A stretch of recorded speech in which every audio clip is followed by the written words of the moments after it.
할렐루야. 네. 요즘 날씨가 너무나도 덥습니다. 보통 더운 게 아니고 평소 때보다도 훨씬, 예년보다도 훨씬 먼저 더위가 찾아온 것 같아요. 보통은 7월 한 후반기 20일 넘어서 장마가 끝나고 그리고 이제 그때부터 완전히 폭염이 온다 하는데 올해는 6월 말부터 폭염이 온 것 같아요. 그래서 더욱더 덥고 지치는 그런 가운데 있지만 그래도 우리가 예배하면서 주님이 주시는 힘으로 채워주고 그리고 또 주님이 주시는 말씀으로 채워짐으로 인하여서 승리하는 삶을 살아가는 모두 되시기를 소원합니다. 자, 메신저. 이 우리가 많이 얘기하잖아요. 메신저. 사랑의 메신저. 그런 뭐뭐의 메신저 이런 말을 많이 하죠. 이 메신저라는 말이 이제 인터넷에서 어떤 인터넷에 있는 정보라든지 이 메시지라든지 또는 어떤 데이터들 이런 것들을 주고받는 프로그램이 메신저죠. 그리고 또 다른 면으로는 무엇을 전해주는 사람을 메신저라고 합니다. 전달자, 메신저이죠. 예. 메신저의 역할이 참 중요합니다. 우리가 인터넷에서 요즘은 유튜브를 많이 하잖아요. 자꾸 바뀌는데 요즘은 대세가 유튜브죠. 그래서 예전에는 어린 아이들 또는 젊은이들이 아이돌이 되는 것, 내가 아이돌이 되겠다 이런 것들이 지금도 마찬가지이긴 하지만 가장 이슈가 됐던 때가 있었죠. 근데 요즘은 어때요? 요즘은 사람들이 유튜브로 성공하려고 하는 사람들이 굉장히 많아요.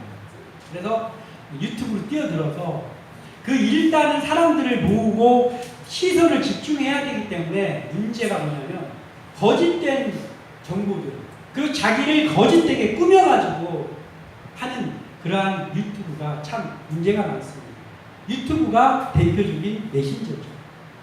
그런데 이 메신저의 역할이 매우 중요한데 그 유튜브에서 사람들이 거기에 와서 혹해가지고 와서 보게 해가지고 그 조회수 가지고 돈을 벌기 위해서 굉장히 많은 거짓된 그런 정보들이 있습니다. 와서 보고 아니면 말고 시계 것들이 너무나 많이 있죠. 그래서 우리가 올바른 정보를 얻고 올바른 혜택을 누려야 되는데 그렇지 못하는 때가 참 많아서 그 문제입니다. 메신저 역할 중요합니다. 정확한 정보를 전해줘야 되고 정확한 메시지를 전해줘야 됩니다. 그래야 그 메신저를 통해서 정보를 받은 사람들이 올바른 혜택을 누릴 수 있고 그리고 올바른 정보를 누릴 수 있기 때문입니다. 우리가 살다 보면 이런 말을 할 때가 있잖아요. 어떤 사람을 보면서 저 사람 말 물어내는 사람 저 사람 그냥 온통 말 물어내는 게 아니야 이런 말 하잖아요. 그런 사람들이 우리 주위에도 많이 있지. 그리고 또 말을 참지 못하는 사람도 많습니다. 말을 도저히 참을 수 없어. 그래서 우리가 이러죠. 이거 누구 알아? 아무 내가 안다. 그 사람도 알아? 그 사람도 알아. 그럼 이제 대한민국이 다 알겠네. 이런 경우 많이 있잖아. 그 사람이 아니면 대한민국이 다 알아. 자, 이러한 사람들, 말을 물어내는 사람, 말을 참지 못하는 사람, 즉 우리가 일명 촉새라고 해요. 촉새. 이런 사람들도 일종의 전달자들이죠. 일종의 메신저들입니다. 그 사람들. 말을 옮기는 사람들도 메신저죠. 그러나 그 사람들은 잘못된 메신저들이죠. 사람들에게 선한 영향력을 끼치지 못하죠. 자, 그러면 이것이 세상 사람들에게서만의 이야기이냐? 그건 아니죠. 우리 신앙의 공동체, 교회 또는 어떠한 신앙의 공동체, 학교 이런 곳에서 그리스도인들만의 많이 모여있는 곳에서조차도 말을 물어내는 사람도 많이 있고 말을 참지 못하고 여기저기 옮기는 사람도 많이 있고 그것도 있는 사실만 옮기는 것이 아니라 잘못된 거짓된 정보들을 옮기는 메신저 그 전달자들이 너무나 많다라는 것이죠. 그러면 이러한 속에서 우리가 누가 어찌하든지 간에 나는 선한 양심 가지고 나는 거짓을 하지 않고 나는 하나님 앞에서 하나님의 자녀답게 살겠다라고 한다면 모든 것이 다 되느냐? 그렇지 않죠. 거기서 끝난다고 하면 우리가 뭐 전도할 필요도 없고 뭐 필요 없죠. 우리만 구원받으면 되니까. 근데 우리는 그렇기 위해서 있는 존재들이 아니란 말이에요. 우리의 의지와 상관없이 우리가 구원받아 하나님의 자녀가 되는 그 순간부터 우리는 전달자로 임명됐다고 해요. 메신저로 임명이 됐다고요. 우리의 의지와 상관없이. 우리가 구원을 받은 그 순간. 그래서 하나님의 자녀가 되는 그 순간. 우리는 주님에게 복음의 전달자로 구원받았습니다. 화평의 메신저로 부름을 받은 거죠. 우리는 이 사명을 감당해야 되는 거예요. 나는 그냥 구원받은 거로 족합니다. 난 구원받았습니다. 아유, 저는 그리고 깜냥도 안 돼서요. 복음의 전달자? 저는 못합니다. 화평의 메신저? 말주변도 저는 못합니다. 할 수 있는 문제가 아닌 것이죠. 우리는 메신저로서 역할을 감당해야만 합니다. 오늘 말씀을 통하여서 우리는 다시 한번 하나님 앞에서 복과 화평의 전달자로 서시는 시간이기를 소원합니다. 자, 복과 화평의 전달자가 된다고 할 때 우리가 먼저 생각할 것은 바로 이런 거예요.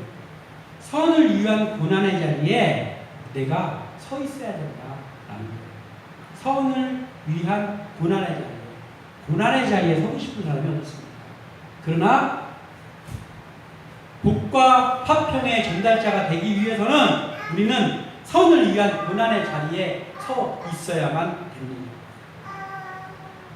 8절에 우리가 8절 다시 한번 읽어보겠습니다. 8절 시작. 마지막으로 말하노니 너희가 다 마음을 같이하여 동정하며 형제를 사랑하며 불쌍히 여기며 겸손하여. 아멘. 8절. 이 8절은 베드로가 이 8절을 통해서 말하는 건 그냥 너희가 이렇게 했잖아요. 너희가가 누구입니까? 모든 사람 너희가가 아니고 믿음의 공동체 안에 있는 너희가예요. 그러니까 우리예요. 교회에 있는 너희가, 믿음의 사람인 너희가 이거예요. 너희가 어떻게 하라고 했냐면 바로 다 마음을 같이 하여라고 기록하고 있습니다. 다 마음을 같이 하여. 그럼 이 다 마음을 같이 하여가 뭔가를 알아야 되잖아요. 뭘 다 마음을 같이 하여? 호모 프로네스라는 헬라어로 표현하고 있습니다. 뭐냐면 한 가지 일의 뜻을 합하라라는 뜻이에요. 한 가지 일의 뜻을 합해라. 근데 이게 한 가지 일의 뜻을 합해서 한 가지 일을 해라 이런 게 아니고요. 여기서 말하는 너희가 다 마음을 같이 하여 이건 뭐냐면 이런 거예요. 신앙의 공동체 안에서 목사인 제가 여러분들에게 뭐를 해야 되는 거냐면 이런 거예요. 여러분들을 동정하고 그리고 여러분들을 사랑하고 또 불쌍히 여기고 여러분들 앞에서 겸손하고 이걸 내가 해야 되는 거예요. 그리고 여기 있는 한 사람 한 사람이 다 똑같이 다른 사람에게 그렇게 하라는 거예요. 그러니까 교회 안에 있는 모든 사람이 같은 마음을 가지고 서로를 동정하고 서로를 사랑하고 그리고 서로 이제 불쌍히 여기고 긍휼의 마음을 갖고 그리고 서로 다 겸손하는 이것을 같이 다 하라는 거예요. 나는 목사니까 제가 목사입니다. 여러분 저를 좀 존경하십시오. 네? 저를 좀 대우하십시오. 이게 아니란 말이에요. 이게 아니고 다 누구에게 똑같이 그렇게 하라는 거예요. 믿음의 공동체는 모두에게 이런 마음을 같은 마음으로 품으라는 말입니다. 그러면 우리가 믿음의 공동체 안에서 교회나 또는 어떤 믿음의 어떤 단체라든지 또는 믿음의 가정에서 이러한 것들이 서로가 이러한 8절과 같은 일이 진행되어질 때 우리에게 생기는 게 있는데 그게 뭐냐면요. 믿음의 자존감이 생겨요. 믿음의 자존감. 세상 가운데 얼마나 어렵습니까? 직장 생활하는 사람들 직장에 가서 말단 있을 때 얼마나 마음이 헛헛할 때가 많고 마치 광야에 홀로 서 있는 것 같을 때가 있고 그리고 상사가 와서 이거 시키고 이 사람이 와서 이거 시키고 하면서 그럴 때 눌리고 찢기고 이럴 때 많잖아요. 교회도 마찬가지죠. 자, 우리 교회를 예를 들어본다는 거예요. 우리 교회 같이 작은 교회 제가 목사인데 어느 모임에 갔습니다. 그러면 제가 믿음의 자존감이 없으면 어떻겠어요? 저 구석에 쭈그려 있어야지. 아니, 아유 여기 네? 그럴싸한 저 교회 목사님들만 있으니까 나 오늘 안 가야 되겠네. 그런 마음이 들지 않겠어요? 믿음의 자존감이 없습니다. 믿음의 자존감이 없으면 그렇습니다. 그 가기 싫지요. 저는 다행히도 그런 마음이 없습니다. 갑니다. 네? 달가운 마음은 갑니다. 그래서 생각해 보니까 저는 그래도 믿음의 자존감은 있구나. 할렐루야 감사합니다. 생각합니다. 그럼 이런 힘이 어디서 생겼을까요? 제가 비범해서 그런 생각이 생깁니까? 아니요. 우리 작은 교회지만 우리 교회 공동체에서 우리 한 사람 한 사람이 서로 격려해 힘을 북돋아주고 있잖아요. 서로가 힘든 거 있으면 같이 기도해주고 같이 용기 북돋아주고 아유 일주일 동안에 어떤 일이 있었다고 하면 그거 같이 걱정해주고 그걸 하고 있잖아요.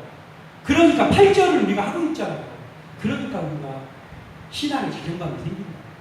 아 그래도 내 편이 되어주는 사람들이 있어. 우리 교회, 우리 가족들, 응? 또는 우리의 신앙, 우리의 어떤 또 다른 주어진 그 현장 가운데서 그래도 내 편이 되어주는 사람들이 있어. 그래서 믿음의 자존감이 올라가는 거예요. 그래서 베드로가 이 8절을 이야기하는 거예요. 서로 같은 마음으로 그렇게 하라는 거예요. 근데 그렇게 해야 되는 이유가 있어요. 그게 뭐 때문에 그렇게 하냐면 구절을 하기 위해서. 구절을 실천하기 위해서 8절을 하라는 거예요. 믿음의 공동체 안에. 응? 자, 믿음 안에서 이러한 일이 먼저 돼야, 8절의 일이 먼저 돼야 되는 이유는 교회를 비롯한 또 다른 뭐 가정이라든지 이런 믿음의 공동체가 이렇게 세워질 때 서로 동정하고 서로 사랑하고 서로 겸손하고 서로 높여주고 이렇게 세워질 때 그때 우리의 마음이 신앙의 자존감이 생기면 그게 뭐에 영향을 주냐면요. 선을 위한 고난의 자리에 내가 설 수 있는 원동력이 됩니다. 신앙의 자존감이 낮아져. 삶 속에서의 자존감도 낮아져 있는데 신앙의 자존감이 낮아져 있으면 어떻게 될까요? 선을 위한 고난의 자리에 못 섭니다. 왜냐하면 맨 상처받아가지고 상처받는데 바빠가지고 다른 일 하지도 못해요. 그런데 자존감이 있는 사람들은 상처를 잘 안 받아요. 비범해서 상처를 잘 안 받는 게 아니고 자존감이 올라가면 상처를 잘 안 받게 되는 거예요.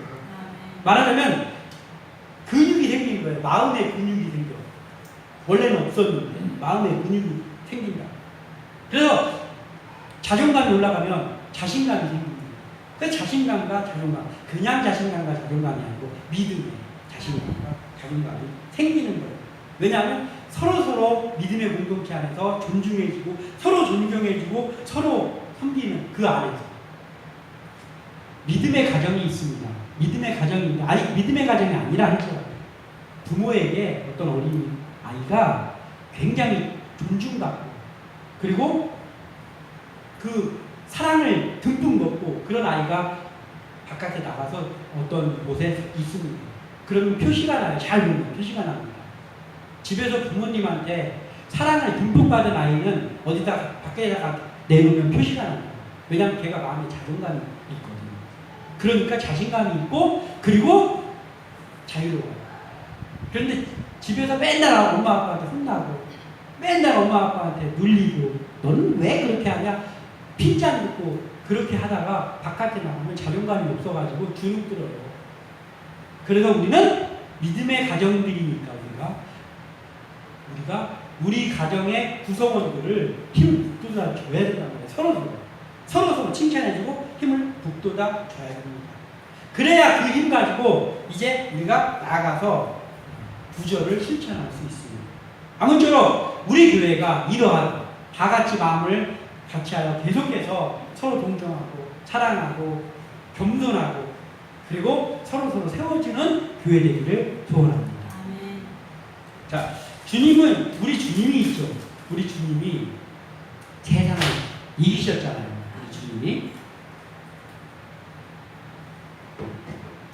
우리 주님이 세상을 이기셨는데 뭘로 이기셨습니까? 힘과 능력과 권세로 세상을 이기셨습니까? 아니에요. 우리 예수님은 힘과 권세와 능력으로 세상을 이기지 않으셨어요. 뭘로 이기십니까? 사랑과 용서로 이기셨어요. 사랑과 용서.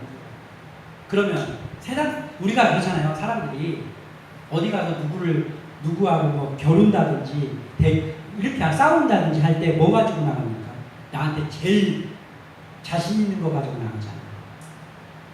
내가 제일 사용하기 좋은 무기 가지고 나가잖아요.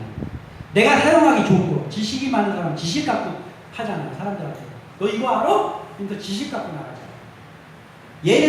예능감이 풍부한 사람 뭐 갖고 나갑니까? 가서 윈트 가지고, 응? 사람들 웃겨주고 그거 가지고 하잖아요. 보통 사람들이 다 그렇습니다. 그런데 예수님이 제일 잘하는 건 뭐예요? 힘과 권세 아닙니까? 우리 예수님이 힘과 권세 아닌 이 세상에 모든 힘과 권세가 예수님인데, 그럼 우리 예수님도 우리처럼 하자면은 그거 가지고 나가서 세상을 이겨야죠. 근데 예수님은 그걸 사용하지 않으셨다고. 그게 많은데도 사용하지 않고 어떻게 했냐면 사랑과 용서를 가지고. 그래서 십자가에 달려서 당신을 죽이는 사람들을 위해서 뭐라고 얘기했냐면, 하나님 아버지, 저들이 하는 죄를 알지 못합니다. 저들을 용서하여 주시옵소서. 이렇게 해가지고 세상을 이겼습니다. 승리했습니다. 그게 바로 구절이란 말이에요. 구절을 같이 읽겠습니다. 시작. 악을 악으로 욕을 욕으로 갚지 말고 도리어 복을 빌라. 이를 위하여 너희가 부르심을 받았으니 이는 복을 이어받게 하려 하십니다. 아멘. 구절을 통해서 우리가 이 예수님이 하셨던 것을 실천하라는 거죠. 그리고 우리가 그걸 위해서 우리의 존재의 이유가 그거라고. 야, 그거 하려고 너희들 부른 거야. 이렇게 말씀하십니다. 예수님께서 말씀하신 것입니다. 누가복음 6장 27절에서 28절에 너희 듣는 자에게 내가 이르노니 너희 원수를 사랑하며 너희를 미워하는 자를 선대하며 너희를 저주하는 자를 위하여 축복하며 너희를 모욕하는 자를 위하여 기도하라. 아멘. 예수님의 명령입니다. 이게 됩니까? 불가능해요. 자, 안 됩니다. 이게 됩니까? 원수를 사랑하면 여기서 첫 소절부터 걸립니다. 이거 안 됩니다. 저도 안 돼요. 죽었다깨나 못합니다. 너희를 미워하는 자를 선대? 뺨을 때려도 시원치 않은데 선대? 됩니까? 나를 저주하는데 나에게 악을 끼치는데 그를 위해서 축복하면 이게 뭐예요? 그를 위해 축복하면 이게 가서 축복을 하라는 게 아니에요. 그를 위해 기도하라는 거잖아요. 그게 기도가 나옵니까? 안 나와요. 우리의 성경으로는 안 나옵니다. 너희를 모욕하는 자를 위해 기도하라. 돼요? 안 돼요. 여기서 되는 게 한 가지도 없어요. 한 가지도. 근데 예수님은 이걸 되지도 않는 걸로 지적합니다. 왜 이거 얘기하시는 거예요? 하라는 거예요. 구원 받았으면 그 값을 하라는 거예요. 니들이 마귀의 자녀였는데 구원 받아서 하나님의 자녀 소리 들었으면 그 값을 하라고. 선을 위한 고난의 자리에 달갑게 서라는 거예요. 근데 우리는 하기 싫잖아요. 하기 싫어가지고 나를 좋아하는 사람은 우리도 잘 내야지. 나를 미워하는 사람은 쌩까고, 요즘 말로 말하면 쌩까고, 심지어는 욕하고.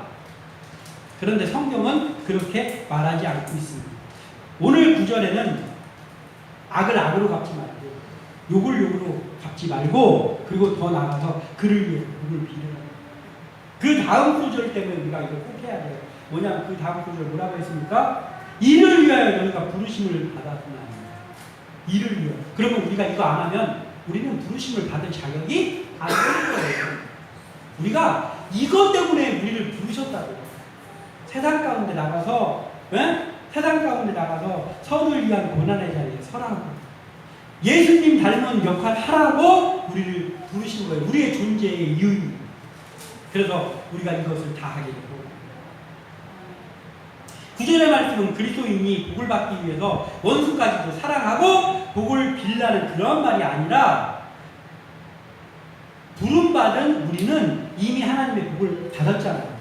그러니까 이거의 구절에서 말하는 게 뭐냐면은, 복을 빌라, 이를 위하여 우리가 부르심을 받았나니 이는 복을 이어받게 하려 하십니다. 이랬잖아요. 그러니까 우리가 악을 악으로 안 갚고 욕을 욕으로 안 갚고 그를 위해서 복을 비는 것은 그렇게 하면 내가 너희들에게 더 큰 복을 주겠다, 이게 아니란 말이에요. 그래가지고 우리가 이걸 하는 게 아니란 말이에요. 하나님께 복 받으려 하는 게 아니고 뭐예요? 우리는 이미 구원받는 그 순간부터 복을 받은 사람이잖아요. 받았잖아요. 우리는 복을 받았으니까 그 복을 이어내보내야 된다는 거예요. 이어내보내야 된다. 그래서 우리는 우리가 악을 악으로 안 갚고 욕을 욕으로 안 갚고 그를 위해서 기도해주면 하나님께서 그걸 보고 착하다 하면서 복을 부어주겠다는 게 아니고 우리는 이미 구원받는 그 순간 복을 받은 사람들이 됐고 그 복을 받아야 되는데 아직 알지 못하는 사람들에게 그 복을 흘려보내라는 거예요. 이어주라는 거예요. 그래서 우리가 그게 우리의 존재의 이유라고 우리 모두가.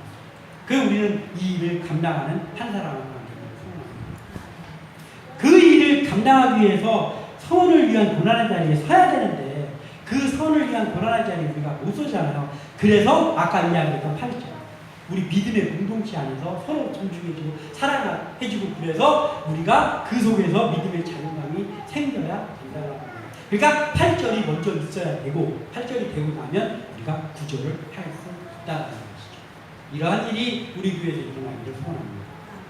그리고 복과 화평의 전달자가 되려면 이제 두 번째로 말이 아니라 복음의 전달자의 역할을 감당하는 건 말이 아니라 삶의 전달자가 되어야 된다라는 삶의 전달자. 10절 읽어보겠습니다. 10절 시작. 그러므로 생명을 사랑하고 좋은 날 보기를 원하는 자는 혀를 금하여 악한 말을 그치며 그 입술로 거짓을 말하지 말고. 자, 이 10절의 말씀이 거의 똑같은 말씀이 시편에 있습니다. 시편. 그러니까 시편을 인용한 말이에요. 10절이. 시편 34편 12절에서 14절의 말씀을 인용한 거예요. 베드로가. 그런데 거기에는 생명을 사모하고 연수를 사랑하여 복받기를 원하는 사람이 누구뇨? 네 혀를 악에서 금하며 네 입술을 거짓말에서 금할지어다. 악을 버리고 선을 행하며 화평을 찾아 따를지어다. 아멘. 시편 34편 12절 14절의 말씀입니다. 근데 이 시편 기자가 이걸 기록했을 때 뭐냐면 이 세상에서의 관점이에요. 이 세상 살아가면서 너희가 이렇게 하고 그러면 하나님께서 너희에게 복을 주시고 너희가 하나님의 자녀라면 요걸 해라. 이 세상 가운데 살아가면서 사람들 간의 관계에서 이렇게 해라라고 이 말씀을 시편 기자가 말한 거예요. 근데 이것을 인용한 베드로는 한 발 더 나갑니다. 뭐냐면 세상 가운데서만 그렇게 하는 것이 아니고 세상에서는 물론이고 뭐냐면 영생으로 그러니까 영원한 소망, 너는 영원한 소망 구원받은 사람들이잖아.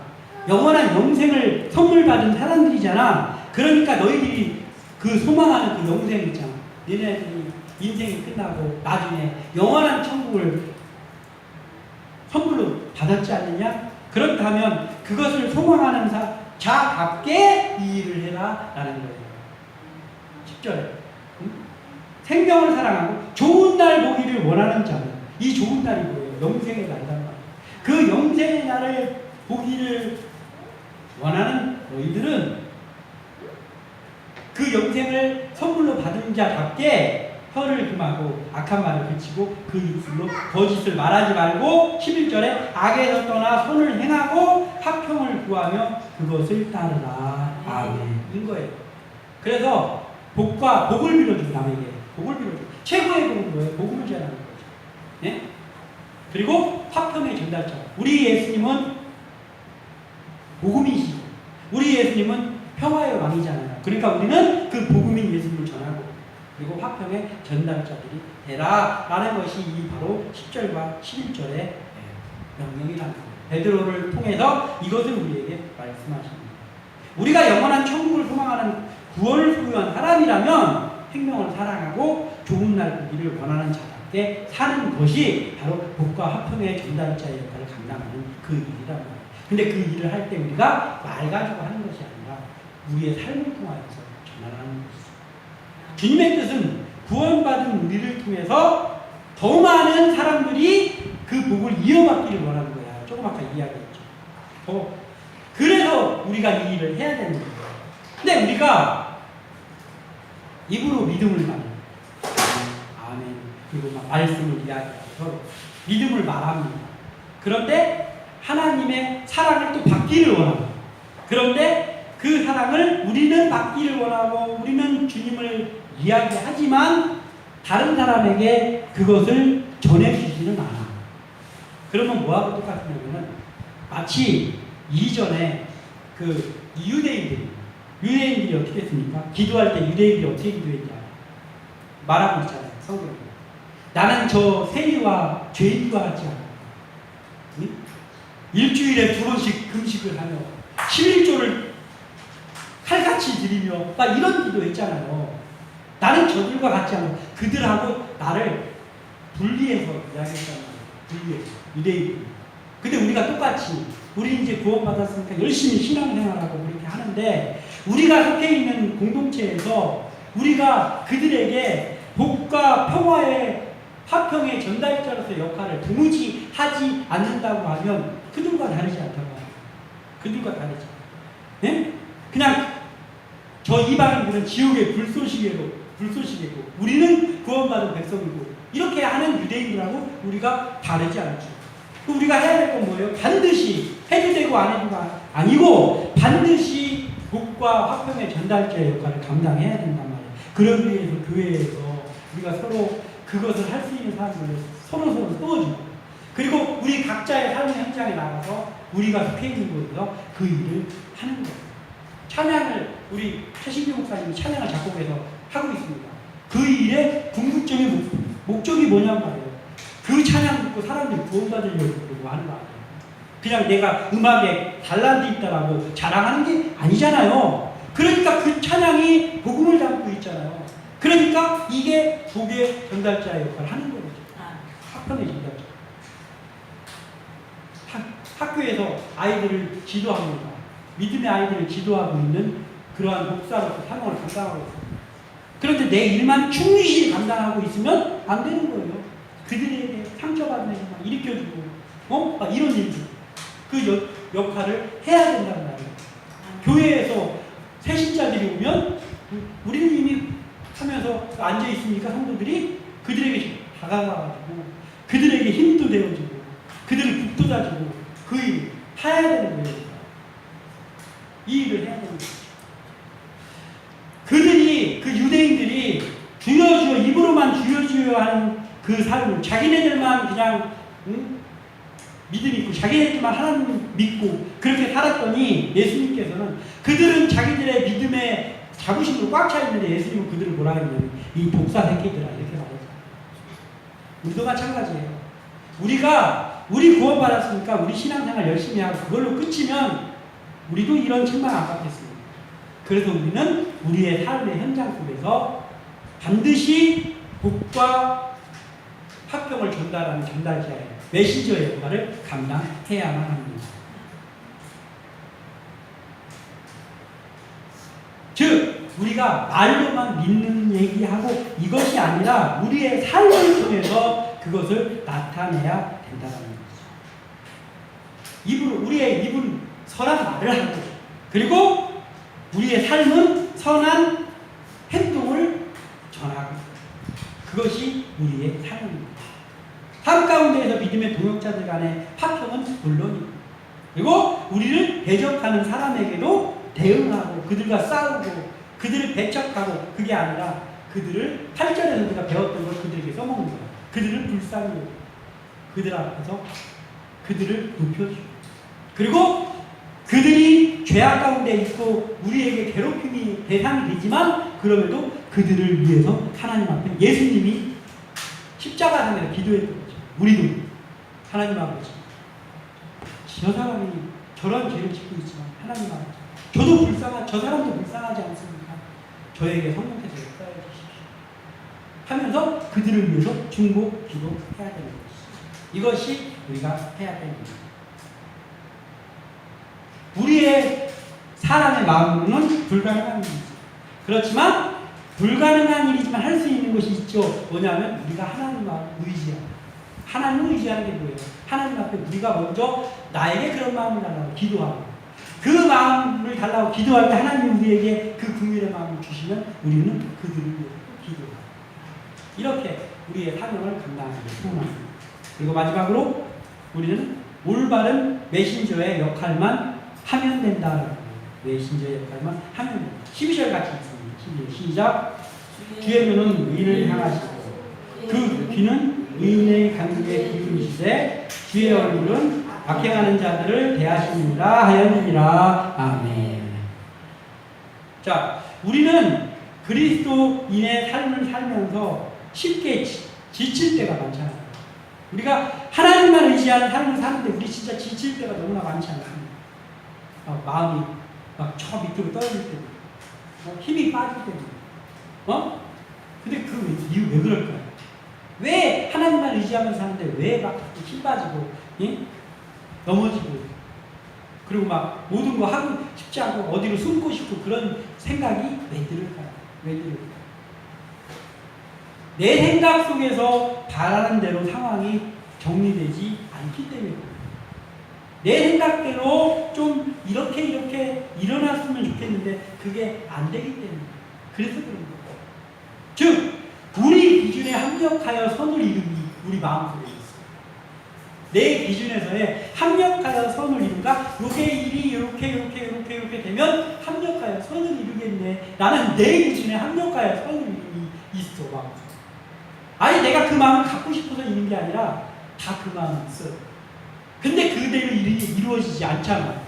그러니까 일을 하다가 갑자기 주저앉고 갑자기 힘이 빠지는 거예요.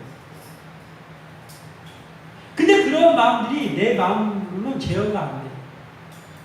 가령 이런 거예요. 나를 괴롭히는 어떤 사람이 있어요. 그러면 내가 그 사람을 막 미워하려는 마음을 가지려고 하지 않는데 우리가 이렇게 하지 않아. 치밀어 오는 때가 있어요. 치밀어 올라. 갑자기 있다가 그 사람 딱 생각하면 치밀어 올라. 그러니까 그 사람 위해서 기도가 안 나오죠. 그리고 나도 힘이 빠져. 그럴 때 우리 많지 않습니까? 저도 많습니다. 저도 많아요. 그게 왜 그러냐? 내 마음속에서 내 기준에 합력하여 선을 이루는 것이 여기 있는 거예요. 그러니까 안 돼요. 그 마음을 안 되니까 그냥 살아야 됩니까? 아니죠. 그것을 정리를 해야 되는데 그걸 정리할 수 있는 답이 하나님 앞에 기도하는 거예요. 하나님 앞에 저를 불쌍히 여겨주세요.